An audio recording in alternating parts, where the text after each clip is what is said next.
Hello বন্ধুরা, আমরা চলে এসেছি নতুন একটি ভিডিও নিয়ে। আজকের ভিডিওর বিষয় হচ্ছে আমাদের সামনে যে এফি ফ্যানটা আছে, এই এফি ফ্যান খারাপ হওয়ার কিছু কারণ আপনাদের সামনে আলোচনা করার জন্য আমরা চলে এসেছি। চলো তাহলে আমরা এই ফ্যানের কিছু আলোচনা খুবই মনোযোগ সহকারে শুনব। আর আপনি যদি কোনো সময় বাড়িতে এই ধরনের এফি ফ্যানগুলো ঠিক করেন, কী কারণে খারাপ হয়ে যায়, আপনি খুবই সহজে বুঝতেই পারবেন। আপনাকে খুবই সহজে বুঝতে হলে আমাদের এই ভিডিওটা পুরো দেখতে হবে, দেখলে বুঝতে পারবে। আর আপনি যদি আমাদের এই চ্যানেলে নতুন এসে থাকেন, অবশ্যই চ্যানেলটাকে সাবস্ক্রাইব করবেন, লাইক করবেন, শেয়ার করবেন। চলো তাহলে আমরা পুরো আলোচনাটা শুনব। আমরা আজকে এই এফি ফ্যানের কিছু বিষয় খুবই মনোযোগ সহকারে শোনার জন্য আপনাদেরকে অনুরোধ করব। যে এফি ফ্যানগুলো খারাপ হওয়ার মেন বিষয়, সর্বপ্রথম এই ফ্যানগুলো খুব হাই স্পিড ফ্যান, হাই স্পিডই চলে। হাই স্পিডই চলার কারণে এই ফ্যানের শ্যাপ এবং বুশগুলো খুবই তাড়াতাড়ি খারাপ হয়ে যায়। আপনি যদি কোনো সময় এই ফ্যানকে রিপেয়ারিং করেন, তাহলে সর্বপ্রথম আপনার কাজ হচ্ছে এই ফ্যানের শ্যাপ বুশকে চেঞ্জ করা।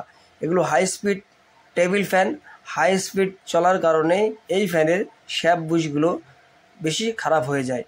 আর আপনি যদি এই ফ্যানের নারকেল তেল বা সর্ষের তেল অন্য কিছু ব্যবহার করেন, তাহলে আপনার এই ফ্যানের শ্যাপ বুশ খারাপ হয়ে যাবে।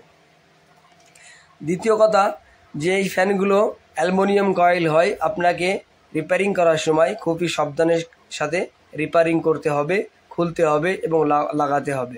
আপনি যদি এই ফ্যানের অন্য কিছু চেঞ্জ করেন বা লাগান, আপনাকে দেখে শুনে লাগাতে হবে। আমরা এই ফ্যানটাকে, যে আমাদের সামনে আছে, এই ফ্যানটা আমরা হাত দিয়ে ঘুরিয়েছিলাম, ভিডিও শুরুতে দেখিয়েছি যে এই ফ্যানের শ্যাপ বুশটা জাম হয়ে গেছে এবং ভেতরের রোটারটা জং ধরে গেছে, এই জন্যই ফ্যানটা ঘুরছে না। আমরা এই ফ্যানটাকে সিরিজ লাইনে দিয়ে একবার চেক করে নেব। এই যে আমরা ঘোরাচ্ছি, ঘুরছে না, খুবই টাইট আছে। আমরা সিরিজ লাইনে চেক করার পরে বুঝতে পারবো ফ্যানের ভেতরে কোনো সমস্যা আছে কিনা। এই ধরনের ফ্যান যদি আপনার কাছে আসে রিপেয়ারিং করার জন্য, বা আপনার বাড়িতে যদি থাকে, অনেক দিন ধরে পড়ে থাকে, তা আপনি যদি ডাইরেক্ট কারেন্টে দেন, তাহলে আপনার কয়েল পুড়ে যাবে, 100% কয়েল থাকবে না। আপনার সর্বপ্রথম কাজ হচ্ছে সিরিজ লাইনে চেক করা। আপনি যদি সিরিজ লাইনে চেক করেন, তাহলে ফ্যানের কোনো সমস্যা হবে না, আপনি চালালেই বুঝতে পারবেন। আমরা এই ফ্যানটাকে সিরিজ লাইনে লাগানোর পরে কিছুক্ষণ 2-1 সেকেন্ড বা 20 সেকেন্ডের পরে বুঝতে পারলাম যে ফ্যানের ভেতর থেকে ধোঁয়া বার হচ্ছে। আর আমরা এই ফ্যানটাকে স্ক্রুড্রাইভার দিয়ে ঘুরোচ্ছি, এই জন্যে যদি বডি হয়ে যায় তা শর্ট লাগবে, এই জন্যে আমরা স্ক্রুড্রাইভার দিয়ে ঘুরিয়ে নিচ্ছি। তাই ফ্যানের ভেতর থেকে ধোঁয়া বার হচ্ছে। আর আমরা সাইডে নারকেল তেল দিয়েছিলাম, দেওয়ার পরেও বুঝলাম যে ফ্যানটার শ্যাপ বুশ খারাপ হয়ে গেছে, আমরা ফ্যানটা খুলব। আজকে আমরা এই বিষয় আলোচনা করার জন্য চলে এসেছি। আর একটি জিনিস আলোচনা করব, এই এপি ফ্যানের ভেতরে কী কী জিনিস লাগে আর কী কী চেঞ্জ করতে হয়, সমস্ত বিষয়টা আজকে এই ভিডিওর মধ্যে আলোচনা করব। আমাদের এই ভিডিওটা যদি ভালো লেগে থাকে, অবশ্যই লাইক, শেয়ার, কমেন্ট করবেন। আমাদের চ্যানেল মন্ডল সাবস্ক্রাইব করবেন। আর আপনি যদি ফেসবুক থেকে দেখেন, তাহলে আমাদের ফেসবুক পেজ মন্ডলটাকে ফলো করবেন। এখানেও আমরা আপনাদের জন্য ভালো ভালো ভিডিও আনার চেষ্টা করব। চলো তাহলে আমরা পুরো ভিডিওটা শুনি এবং বোঝার চেষ্টা করি। আমার হাতে যে ফ্যানের বডিটা আছে এপি ফ্যানের, আমি রিপিটগুলো সুন্দরভাবে খুলে নিয়েছি, আপনাদেরকে দেখাই। এর আগেই আমি অনেক ভিডিও পুরোটা দেখিয়েছি বিষয়টা, যে এই যে এর ভিতরে কী কী থাকে। আমি রিপিট তো কাটলাম, রিপিটের ভেতরে আমি রিপিটটাকে এই জন্যই কাটা হয়েছে যে আমি শ্যাফটটাকে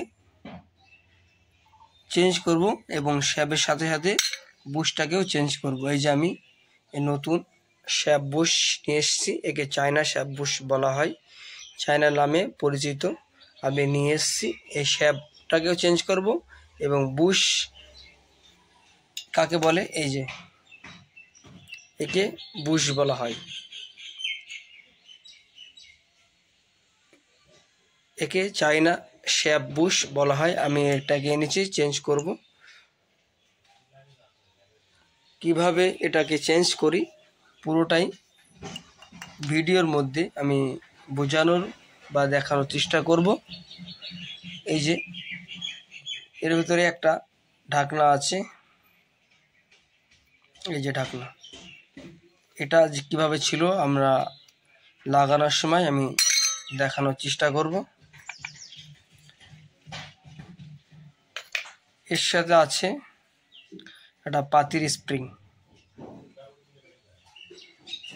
এটা ফুলে গিয়েছে রিপিট কাটার সময়, এই জন্য দেখাতে পারিনি।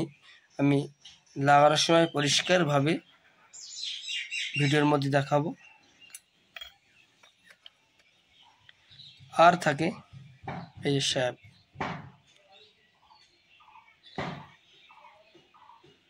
পোস্টটা পুরো খারাপ হয়ে গেছে। আমি যদি ভালো করে দেখাই তাহলে বুঝতে পারবা খারাপ হয়ে গেছে বুশ। আর মেন যে জিনিসটা এই যে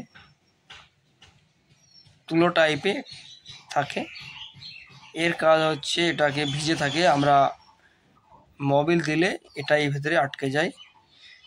ফ্যানটা রানিং অবস্থায় শ্যাপ বুশগুলো গরম হয়, এই মোবিলের দ্বারাই ঠান্ডা হয়ে যায় শ্যাপ বুশগুলো। এটা আপনি কি একরকম হিটসিং বলতে পারেন, সেই ধরনের জিনিস লাগানো থাকে এর ভিতরে। আমরা এই বিষয়ের ভিডিওটা পুরো আলাদা করছি যে এক ফ্যানের ভিতরে কী কী থাকে সেটা দেখানোর জন্য আমরা এই ভিডিওটা করছি।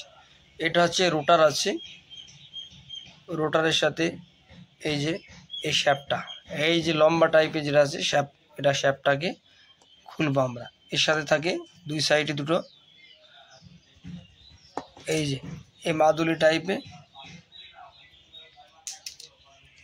এই দুটো থাকে, দুই সাইডে দুটো থাকে, এইভাবে থাকে, যেভাবে আমরা দেখাচ্ছি এভাবে থাকে।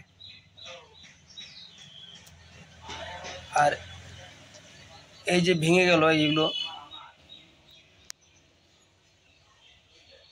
যদি শ্যাপ ভেতর থেকে লুজ হয়ে যায় টাইট করার জন্য এই ধরনের আমরা কভার দিই। আমরা যে ভিডিওর ভিতরে আমরা লাগাবো ফ্যানটা সেটিং করব ওখানে দেখাবো আপনাদেরকে। আর থাকে এই ধরনের কিছু নাট বোল্ট থাকে, টোটাল একটা হেভি ফ্যানে এই ধরনের জিনিসগুলো থাকে, মেন পার্টগুলো। যদি আপনি আমাদের এই চ্যানেলে নতুন এসে থাকেন অবশ্যই চ্যানেলটাকে সাবস্ক্রাইব করবেন, লাইক করবেন, শেয়ার করবেন, এবং আপনি যদি ফেসবুক থেকে দেখেন তাহলে Facebook page Monitor Tech follow করেন। এখানেও আমরা আপনাদের জন্য এই ধরনের সুন্দর সুন্দর ভিডিও আনার চেষ্টা করব।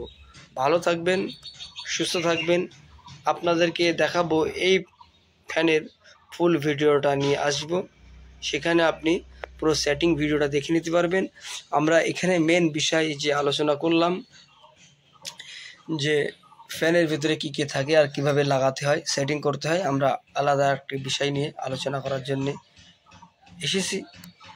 আমরা যেখানে সেটিং করব ওখানে দেখিয়ে দেবো আপনাদেরকে কিভাবে এই ফ্যানগুলো সেটিং করতে হয়।